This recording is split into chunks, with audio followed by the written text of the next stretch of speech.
Eylea is administered by intravitreal injection. The recommended dose for Eylea is 2 milligrams delivered in 50 microliters aflibercept. The solution is a clear and colourless to pale yellow isoosmotic solution.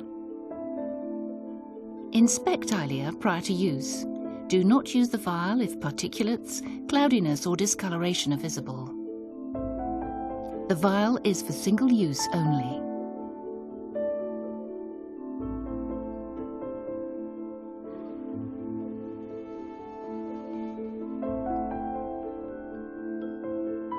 Intravitreal injections must be carried out by a qualified physician according to medical standards and applicable guidelines with experience in administering intravitreal injections. Follow the guidelines outlined in the prescriber guide. Adequate anesthesia and a standard aseptic technique must be ensured. It's recommended to use surgical hand disinfection, sterile gloves, a sterile drape, and a sterile eyelid speculum or an equivalent.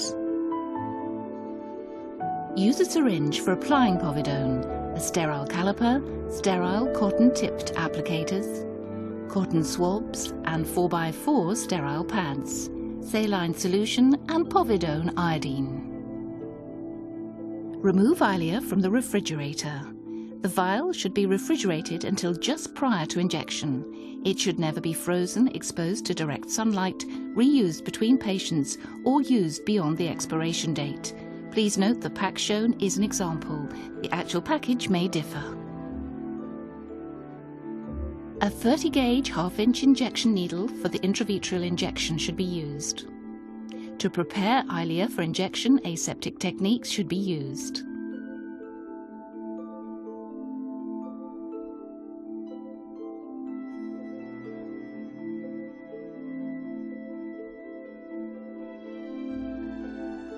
Remove the plastic cap and disinfect the outer part of the rubber stopper of the vial.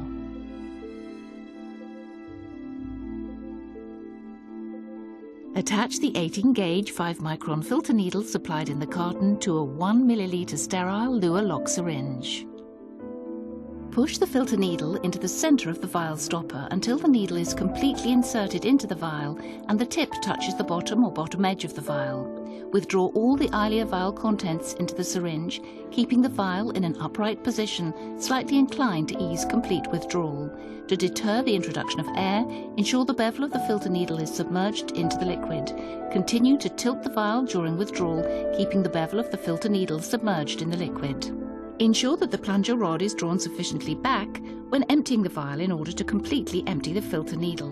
Remove the filter needle and properly dispose of it. The filter needle must not be used for intravitreal injection. Using aseptic technique, firmly twist a 30-gauge half-inch injection needle to the Luer lock syringe tip. When ready to administer Eylea, remove the plastic needle shield.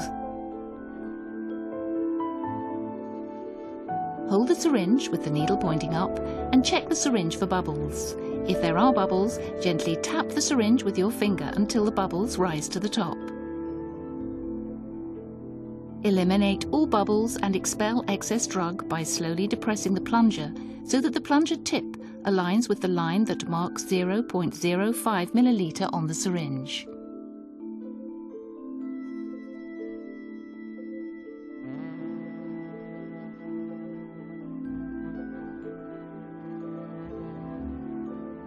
Administer topical anesthesia. Instill disinfectant, for example 5% povidone iodine solution, according to manufacturer's guidance. Consider using a Moorfields glass dropper. Apply disinfectant, for example 10% povidone iodine solution, to periocular skin, eyelids and eyelashes, avoiding extensive pressure on eyelids. Cover with sterile drape and insert sterile lid speculum. Tell your patient to look away from the injection site. Position the eye adequately. At an area 3.5 to 4 mm posterior to the limbus, mark an injection site. Insert the injection needle into the vitreous cavity, avoiding the horizontal meridian and aiming towards the center of the globe. The injection volume of 0.05 milliliter is then slowly delivered. A different scleral site should be used for subsequent injections.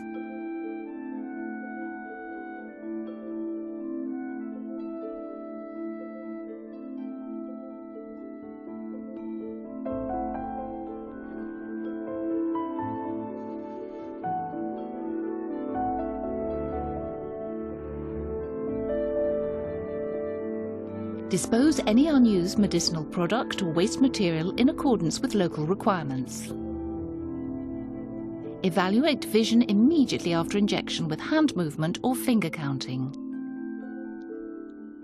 Monitor for elevation in intraocular pressure immediately. Increases in intraocular pressure have been seen within 60 minutes of intravitreal injection, including those with Eylea. In all cases, both intraocular pressure and the perfusion of the optic nerve head must therefore be monitored and managed appropriately. If required, sterile equipment for paracentesis should be available. The Royal College of Ophthalmologists currently recommend application of antibiotic eye drops after intravitreal injections. Please take this into consideration. Please inform your patients that they could experience bloodshot eye, caused by bleeding from small blood vessels in the outer layers of the eye, the so-called conjunctival hemorrhage, or moving spots in their vision, so-called vitreous floaters or eye pain. These conditions normally go away a few days after the injection. Close monitoring of the patient during the week following the injection will allow early treatment if any infection occurs. Your patient should be advised on the frequency of injections within their treatment plan and be fully aware of any need for future appointments. For further information, read the written Eylea prescriber guide.